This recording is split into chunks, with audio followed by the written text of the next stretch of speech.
Halo teman-teman, lama sudah saya nggak bikin vlog lagi ya.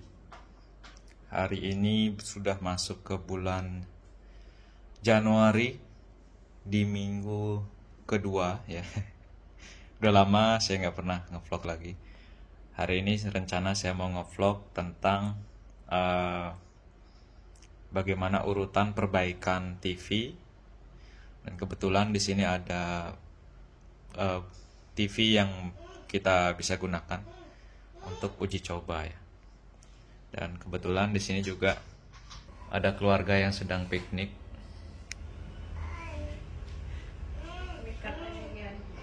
Lagi piknik nih.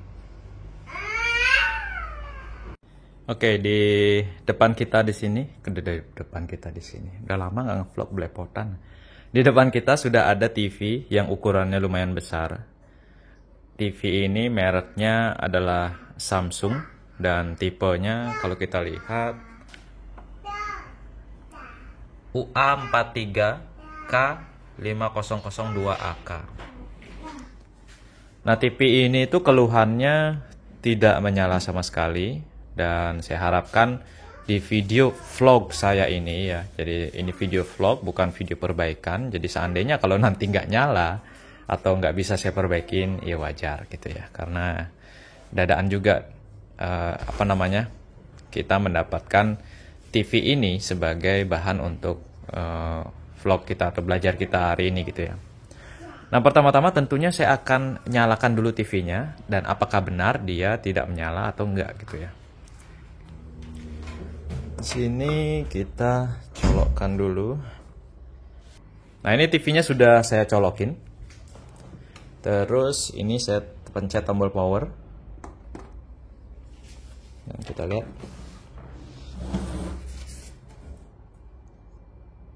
Sama sekali tidak menyala. Lampu indikator juga tidak menyala. Ya.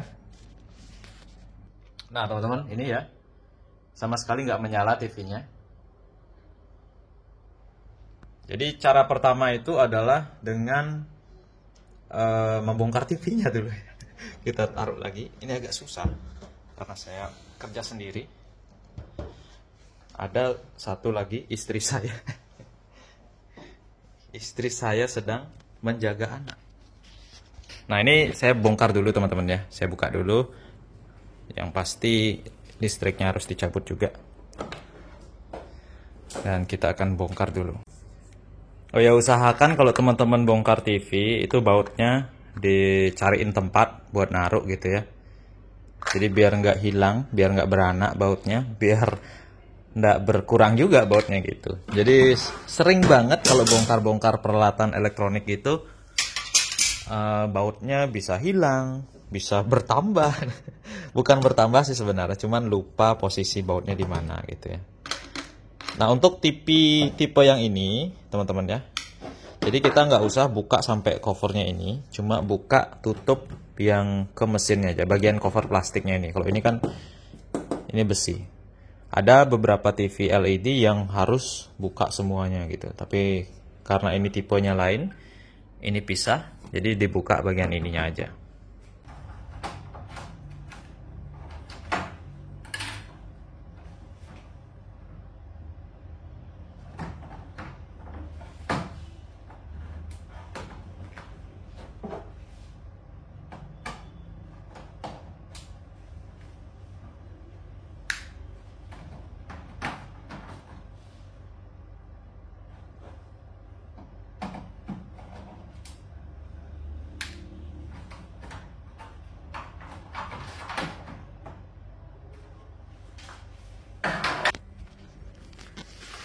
Nah, teman-teman bisa diperhatikan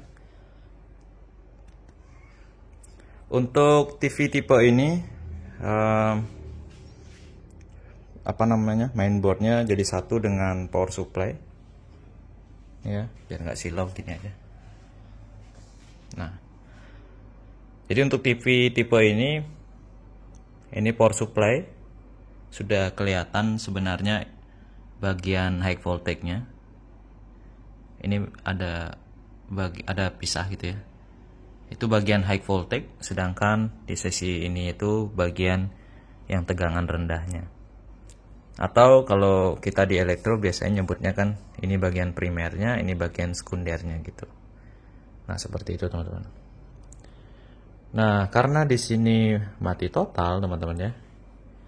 Yang pertama kita harus perhatikan itu adalah apakah listriknya benar-benar masuk ke power supply-nya gitu, karena indikator nggak ada di TV-nya gitu ya. Kabelnya pastikan nggak putus. Dan juga cara paling mudah untuk memastikan listriknya masuk ke rangkaian power supply adalah mengetes atau mengukur tegangan di bagian kapasitor yang paling besar. Ini kapasitor paling besar, biasanya tegangannya itu berkisar di 300 volt ya. Nah, ini di kapasitornya, di situ ada tulisan positif, berarti itu bagian positifnya ya, itu ada positif. Hati-hati, kadang kapasitornya masih nyimpen walaupun sudah dicabut listriknya. Dan sisi lagi satunya itu bagian negatifnya. Nah, sekarang saya mau coba untuk ukur tegangannya dulu. Oke, untuk avometer yang digunakan itu bebas teman-teman ya. Jadi kebetulan saya punya avometer yang sekalian sama osiloskop. Teman-teman pakai yang analog pun tidak masalah ya. Nah, pertama kalau teman-teman pakai avometer digital, mengukur tegangan itu ubah dulu ke AC teman-teman ya. Ini ada logo AC-nya. Lewat kan. Ini DC. Ini AC. Loh kok AC? DC lah kapasitor. Nah, ini DC ya. Jadi DC. Terus hati-hati. Walaupun bisa kebalik, tapi kan jangan dibalik kabelnya ya. Positif ke positif, negatif ke negatif. Nah, jangan teman-teman kalau yang baru main elektro jangan ngikutin cara saya. Harus pakai dua tangan ya. Takutnya nanti konslet gitu. Nah, tegangannya ada 294 atau sekitar 300 volt. Cabut dulu. Artinya tegangan masuk dari kabel ini AC kan, terus masuk ke konektor ya, masuk ke konektor sini gitu, terus dia ngelewatin fuse, ini fuse teman-teman ya. Ya teman-teman bisa ngeliat di bagian bawahnya, cuman saya ini sekedar aja ya. Ini masuk ke fuse, terus melewati jalur induktor untuk filter segala macam ya. Terus melewati dioda di sini. Ini adalah dioda bridge atau dioda penyarah gelombang penuh gitu ya. Dan yang pasti teman-teman bisa lihat ada dua yang arahnya sama, garisnya sama, ada dua juga yang arahnya berlawanan gitu ya. Makanya dia disebut dioda bridge karena dia kan AC nih. Gimana sih jelas? Ini colokan ini kan masuk listrik AC gitu. Listrik AC itu kan gelombangnya sinus. Jadi listrik harus bolak-balik gitu kan. Terus dua kabel ini masuk kan ke penyarah yang tadi. Nih dioda ini. Jadi dioda 4 ini itu dua ada nyambung lagi gitu. Jadi dua yang nyambung pertama nyambung ke kabel hitam misalkan, dua nyambung kedua nyambung ke kabel merah gitu misalkan. Nah, misalkan kabel hitam ini kena gelombang sinus yang puncak gelombang gitu kan. Jadi diteruskan sama dioda yang arahnya ke sana gitu. Coba kita lihat. Nih, misalkan masuk ke sini gitu. Kena puncak gelombang. Jadi kan positif artinya gitu. Diteruskan karena arah diodanya ke sana, diteruskan. Dan seandainya nanti ada puncak gelombang yang lembah gelombang gitu ya. Kalau lembah gelombangnya ke sini, dia nggak bisa lewat sini gitu. Kalau lembah gelombang malah dia lewat jalur yang satunya gitu. Tetap aja dia diteruskan, cuman lembah gelombang gitu. Itu makanya dibilang penyarah gelombang penuh gitu. Jadi gelombang puncak diteruskan, gelombang yang lembah juga diteruskan. Kayak gitu simpelnya ya. Takut guru SMK saya ngelihat nanti salah penjelasan. Oke, lanjut aja ya. Jadi teman-teman, setelah dari dioda penyarah ini, maka keluarannya itu akan berupa DC, plus dan minus gitu. Kalau sebelum dioda ini kita nggak bisa ngukur pakai avometer DC, harus pakai AC gitu. Nah tadi karena ada tegangan 300 volt, itu artinya dioda ini nggak masalah, fuse ini juga tidak masalah gitu ya. Nah sekarang setelah saya cabut kabel powernya, kita bisa ukur lagi, tapi dengan waktu yang tidak terlalu lama gitu teman-teman ya. Kalau cara saya, kalau seandainya nanti tegangannya hilang, ini yang 300 volt ini, coba kita ukur. Nah ini turunnya cepat gitu ya, turunnya cepat. Sekarang udah 13 volt. Itu kemungkinan rangkaian primernya masih bekerja teman-teman. Tapi kalau misalkan selang waktu 5 detik gitu ya, kan tadi saya ada ngobrol 5 detikan gitu, atau 10 detik gitu ya. Tapi kalau diukur itu masih ratusan volt, itu artinya bagian primernya itu nggak bekerja teman-teman. Gitu. Itu cara simpelnya ya. Kalau dia sekarang tegangannya itu turun ke 13 volt, artinya rangkaian primernya itu bekerja. Jadi kita nggak usah ngecek di bagian primernya, karena dia bekerja, tegangannya habis, tegangannya drop gitu ya. Tapi kalau tegangannya masih ratusan volt, mungkin 200 volt, dari 300 mungkin beberapa detiknya jadi 200 volt, dan lama banget dia ngebuang tegangannya, itu artinya dia nggak bekerja, karena nggak ada rangkaian yang ngesotin tegangannya itu gitu. Kalau dia bekerja, kan ada rangkaian MOSFET, driver MOSFET PWM-nya ngesotin dalam frekuensi tertentu kan gitu kan. Nah itu yang bikin dia tegangannya drop. Nah karena di sini tidak terjadi masalah di bagian primer, kita lanjut ke bagian sekundernya. Nah pertama mungkin kita akan ukur dulu tegangannya, lagi-lagi kita harus colokin nih. Kita colokin lagi ke listrik. Dan karena ini sudah di bagian sekunder ya, teman-teman bisa tempelkan satu probe ini ke bodi TV-nya, seperti ini. Dan satunya mungkin di kapasitor bagian positif di sini ya. Nah, ini 0. Kapasitor satunya. Nah, ini juga 0. Berarti ini tidak ada tegangan di bagian sekundernya. Kita cabut dulu biar aman. Nah, karena tidak ada tegangan di bagian output, kenapa tidak ada tegangan? Kita bisa masuk ke mode, ini baterainya mau habis nih. Kita masuk ke mode dioda.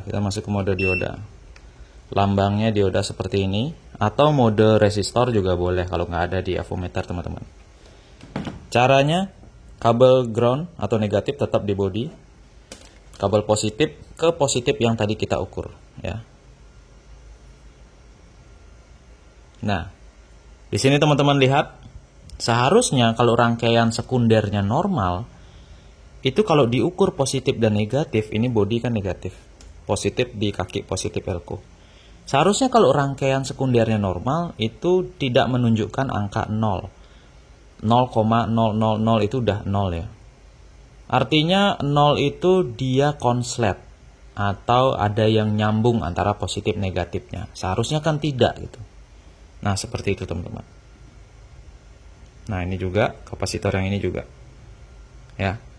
Lalu kalau di dioda yang ini atau kapasitor yang ke arah backlight, tidak. Ini ya teman-teman bisa lihat, ini ke arah ini elko yang ini, itu tidak. Tapi kalau dioda 2 ini arah ke elko ini ya. Saya nggak di kaki elko tapi di dioda ya. Nah kayak gitu ya.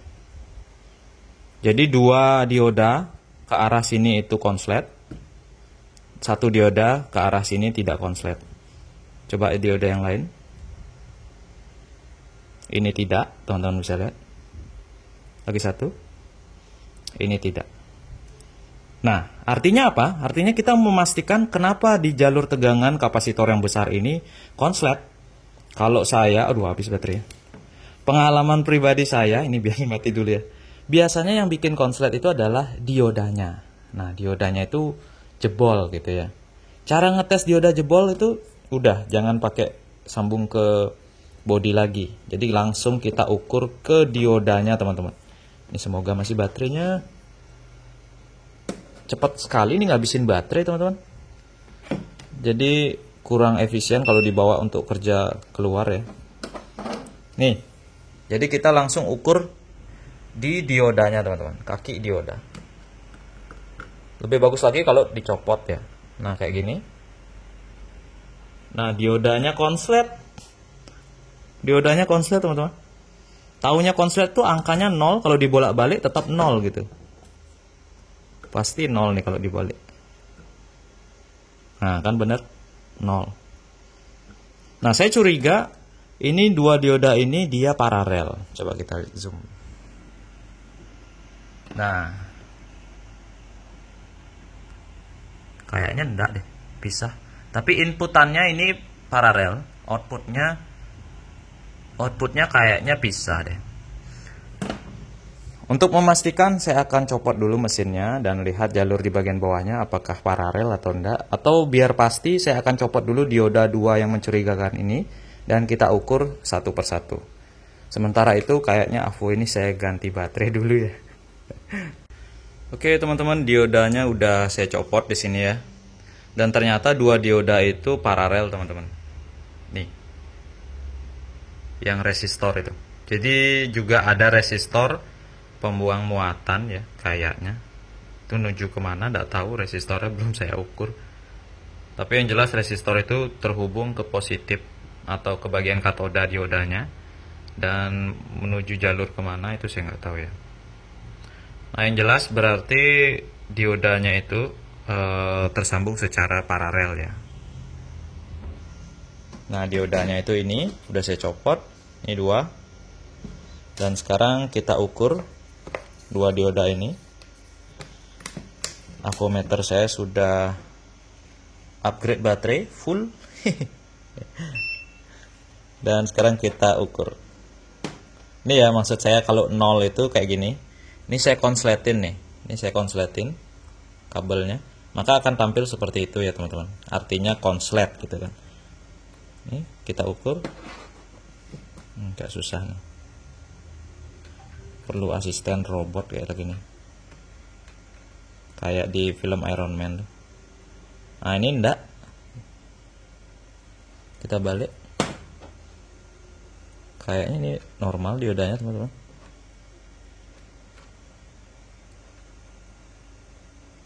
Normal diodanya teman-teman. Menunjukkan angka 0,3 bukan 0,0. Artinya satu dioda ini dalam kondisi yang bagus. Coba kita lihat, tipenya adalah R5250. R5250 itu apa ya? Kayaknya 5 ampere 250 volt gitu kayaknya. Kalau nggak salah teman-teman. Saya belum ada ngelihat datasheet. 5 ampere kayaknya diodanya. Ini coba kita ukur yang ini. Nah, ini yang 0,0. Dioda ini yang konslet. Dioda ini yang konslet, teman-teman. Jadi, kenapa tadi pada saat pertama kali saya ukur itu kelihatan keduanya konslet? Karena dia paralel. Jadi, saya ngiranya dia rusak keduanya. Padahal yang rusak cuma satu. Nah, walaupun cuma rusak satu, tapi teman-teman harus ganti sepasang, harus ganti yang baru keduanya gitu ya. Karena mungkin aja salah satu udah mulai rusak tapi nggak kedetek, dan kita harus ganti keduanya yang baru. Nah, kalau saya cari tipe yang ini, tipe apa tadi ya, lupa kan? SR ya. SR 5250 itu di tempat saya di sini nggak ada. SR 5250 nggak ada. Pertanyaannya, apakah bisa diganti dengan dioda tipe lain? Jawabannya bisa. Yang penting speknya sama atau bahkan lebih besar gitu ya. Saya cari dulu nih. Nah, di sini kita coba lihat.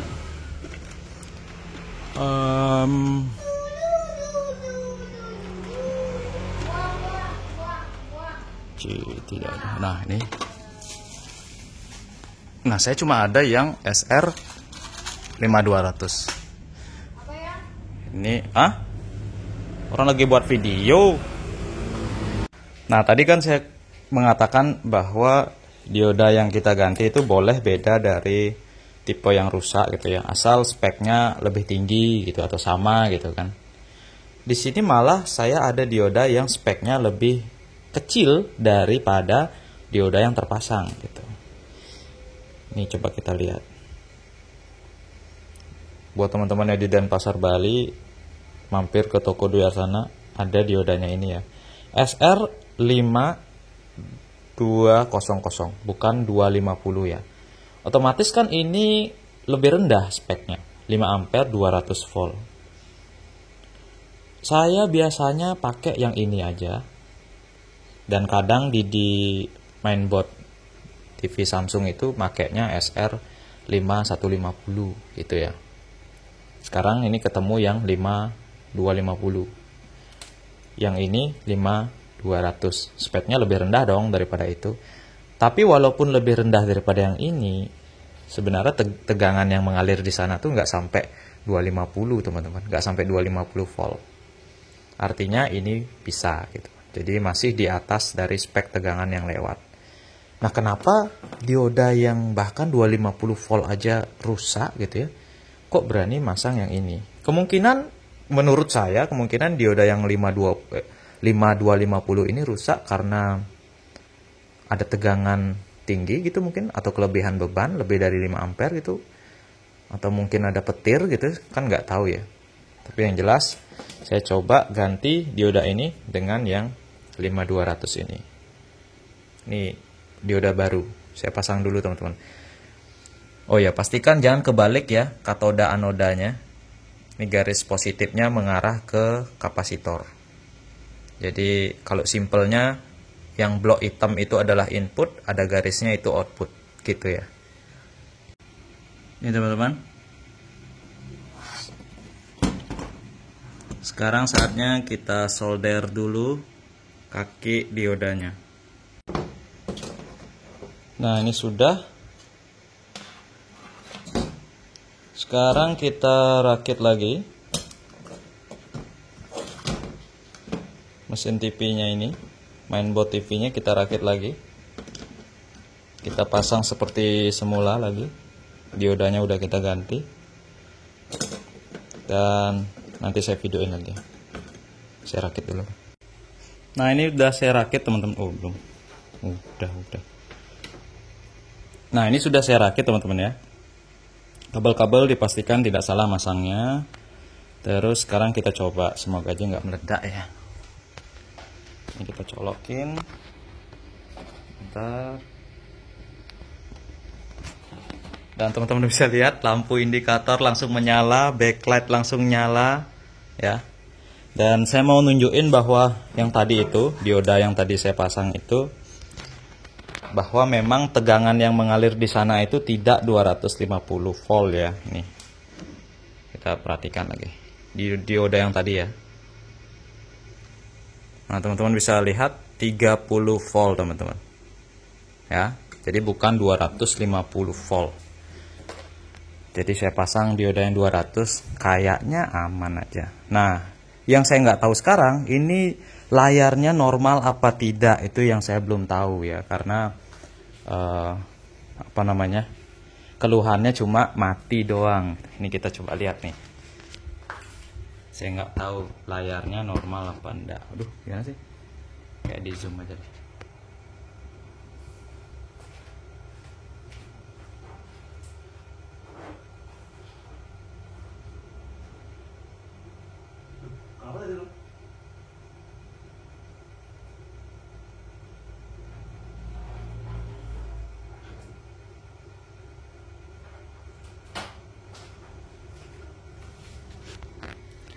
Layarnya normal teman-teman, tapi tadi waktu saya angkat layarnya bled gitu sebentar. Saya nggak tahu apa karena colokannya kendor tadi ya, karena saya nggak terlalu keret masangannya. Kok keret apa ya, kenceng gitu ya.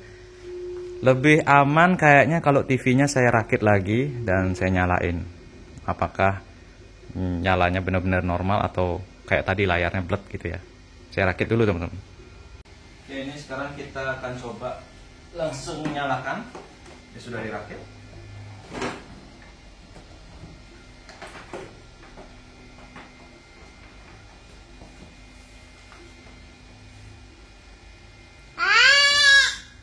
Dan tidak menyala. Oh, belum dicolok. Belum dicolok. Ya, kita colok dulu. Oke, TV-nya sudah menyala.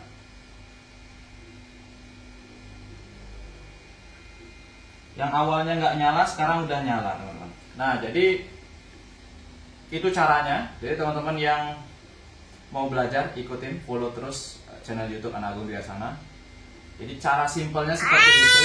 Sebenarnya cara, oke teman-teman, sebenarnya cara lebih lengkapnya itu panjang banget. Cuman di video saya tadi itu caranya lebih simpel dan sederhana untuk dimengerti buat teman-teman yang mungkin nggak berkecimpung di dunia elektro gitu ya. Jadi ya maksud saya biar mudah dipahami lah gitu. Cuman kalau teman-teman lebih mendalami dan mungkin lebih pengen tahu lagi runtutan caranya yang lebih resmi gitu ya misalkan, itu lebih bagus lagi gitu ya. Cuman tadi itu cara yang lebih singkat, cuman karena bertele-tele mungkin videonya jadi agak lama ya teman-teman. Mungkin sekian dulu vlog kita hari ini. Jadi jangan lupa ikuti untuk mendapatkan informasi yang lebih informatif mungkin dari hari ini gitu ya. Sampai jumpa.